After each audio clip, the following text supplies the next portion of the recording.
একটি অসুস্থ শরীর, একা পরিত্যক্ত, আর ৫টা মানুষের মতো নয়, কারণ তার শরীরে আছে একটি ট্যাগ, এইচআইভি পজিটিভ।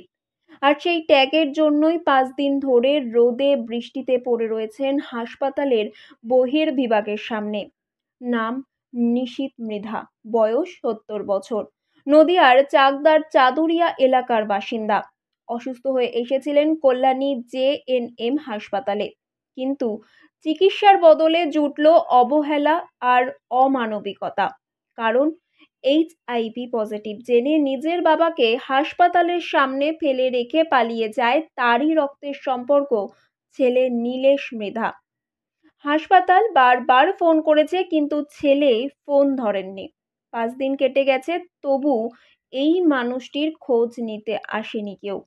হাসপাতাল বলছে তাকে অন্যত্র ভর্তি করার চেষ্টা চলছে, কিন্তু কাগজপত্র পরিবারের সঙ্গী ছাড়াই সেই কাজ অসম্ভব হয়ে দাঁড়িয়েছে।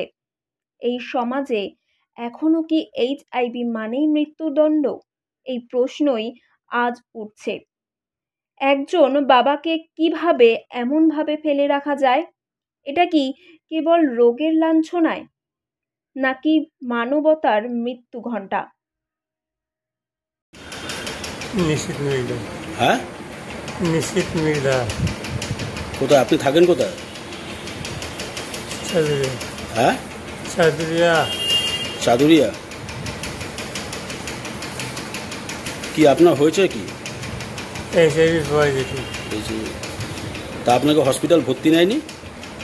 গেছিলাম চাকদায়, হুম, নেয়নি। আমার এই স্বাগত দপ্তরে যাওয়ার কথা, হুম। এই ৭ তারিখে। আপনি এই পেশেন্টটাকে কবে থেকে দেখছেন?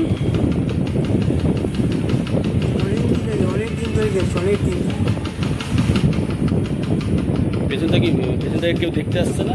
ভর্তি করতে আসছে না, না, ফেলে দিয়ে চলে আসে। ফেলে দিয়ে চলে গেছে? আপনি তো এখানে আছেন, আপনি কদিন ধরে আছেন? আমি অনেকদিন কলকাতা কিন্তু আমি এদের চলে যাবো। আর চলতে পারছি না, হাঁটতে পারছি না, ঠাকুর দিয়ে যাবে। এই পেশেন্টের তো এইচআইভি পজিটিভ আছে, আপনি পাশে থাকছেন। এই পেশেন্টের তো এইচআইভি পজিটিভ আছে, পাশে থাকছেন। কোনো ডাক্তার এসে দেখেনি এনাকে? কদিন ধরে আছে? অনেকদিন, অনেকদিন। 3-4 দিন ধরে, তাই তো?